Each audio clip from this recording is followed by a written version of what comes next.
Yevropa İttifaqı tashqi munosabat va bexatarlik siyosatining yuqori darajalik vakili Josep Borrell Rossiya prezidenti Vladimir Putin bilan ko'rishganda Yevropa İttifaqının Moskva bilan texmo muqim va oldin paras qilg'ili bo'ladigan munosabatni xohlaydiganligini yetkazgan. Borrell ishxonasining yozma bayonotida uning Putin bilan Birlashgan Davlatlar Tashkiloti umumiy majlisining 76-qatimliq yig'ini jarayonida ko'rishganligi o'tirib qo'yilgan. Litva davlatlik tor bexatarlik markazi Huawei va Xiaomi ishlab chiqargan uskunalarning 4 cho'ng bexatarlikka xavfini bayqadi va bu ikki markani ishlatishdan ogohlantirdi.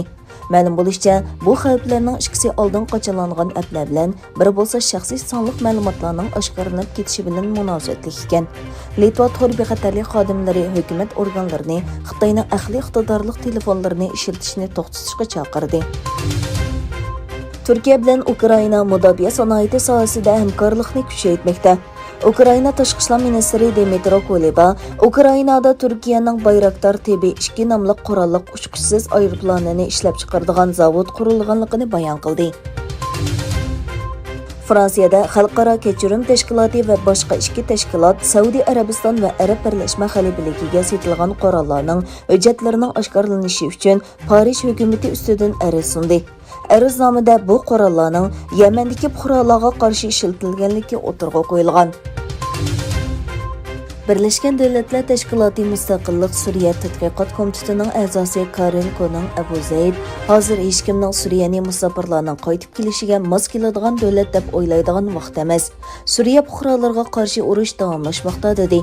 Mazkur komitetning Suriyaning 2020 yili 7-oyning 1-kunidan 2021 yili 7-oyning 30-kunigacha bo'lgan oraliqdagi kishilik huquq vaziyati to'g'risida tayyorlagan 46 betlik doklati Birlashgan Davlatlar Tashkiloti kishilik huquq kengashining Janvada o'tkazilayotgan 48-qatimliq yig'iniga sunildi.